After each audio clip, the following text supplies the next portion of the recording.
Altså, gennemgå hjertets funktion op. Skriv blodets vej igennem hjertet. Hvad hedder det? Det I har her, det er det venstre forkammer. Det er det højre forkammer. Vi kan også benytte vores model her. Venstre forkammer og højre forkammer. Det er her ned af nogle år her, der kommer det både det iltede og det uiltede blod. Hvor, hvordan var det hang sammen? Det er det uiltede her, ikke? Og iltede her. Jeg prøver lige at kigge på... det var faktisk meget lettere at kigge her. Hvordan kan jeg sammenligne? Den her model, den vender sådan her. Og så passerer vores iltede blod her og ud i det store kredsløb, som er ud til resten af kroppen. Igennem vores aortaår, som er vores hovedpulsår her. I det andet, i det lille kredsløb, der passerer det uiltede blod, som er kommet ud fra kroppen. Det passerer ind i det mindre kredsløb i det højre forkammer, og bliver så derefter pumpet ind i det højre hjertekammer. Og det bliver så pumpet op i lungerne den her vej igennem for at blive iltet, for derefter at passere tilbage herned og så gentage det kredsløb. Hvad skulle jeg så forklare? Forskellen på arterier og vener. Yes. Vener, det er vores uiltede. Det er vores blod over til uiltet blod. Eksempelvis den, der passerer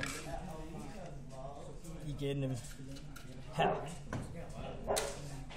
Så det her, det vil være en vene med uiltet blod, og det her vil være en arterie for vores iltede blod, der skal ud i kroppen. Så det er afhængigt af, hvad vej blodet det bevæger sig i kroppen. Hvor findes hjerteklapperne, og hvilken funktion har det? Hjerteklapperne, de findes 3 forskellige steder. De findes, de 2 af stederne, det er imellem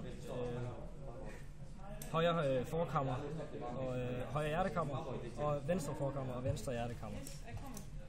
Og det er det, vi kalder, hvad kalder vi dem her, sejlklapperne. Skal jeg se, om jeg kan prøve at vise dem.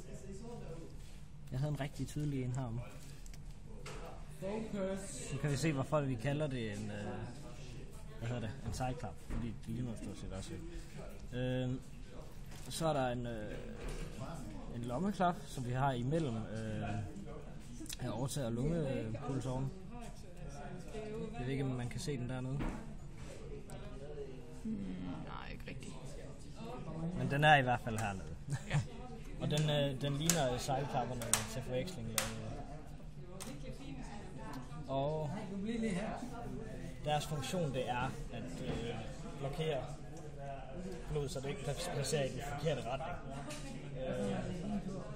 Det vil sige, at hvis vi kan prøve at vise det lidt fint her, så vil det, lad os sige, det uiltede, der skal op til lungerne, de vil passere ned her af højre forkammer, og den muskel vil så ligesom kontraktere, og så vil klappen, den vil åbne sig, men den kan kun åbne i den her retning. Så snart den her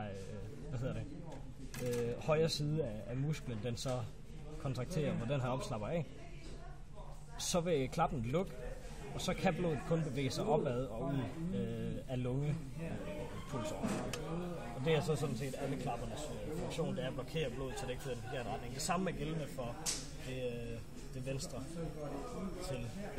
venstre forkammer til det venstre hovedkammer.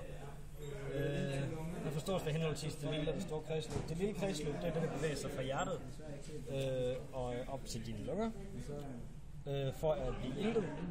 Og så passerer det tilbage til hjertet og passerer ud i det store kredsløb, som er dine aortapulsårer, der skal gå ud med det iltede blod til hele kroppen. Det er selvfølgelig det store kredsløb. Og det er også grunden til, at venstre hovedkammers væg, den er meget tykkere. Det er fordi, den er en betydeligt større muskel, da den har et betydeligt større kredsløb. Så du kan også se, den venstre side, du ser her, den er til kun lige op til lungerne. Den korte vej, det er en lille muskel. Og til den lange, store rejse, der har vi rimelig meget muskel, og ikke særlig meget kammer. Så der skal meget kraft til at få det hele rundt.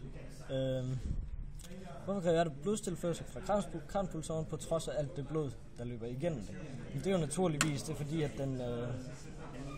den er en muskel, og det er en muskel, der transporterer blodet rundt, og de her hjertevægge, de modtager ikke ilt, de transporterer det bare. Så der løber en blodåre ned langs her, den er vi så skåret væk, men du kan se den her. Og det er kranpulsåren, og den tilfører blod til hjertet, så hjertet kan fungere. Det var ligesom det.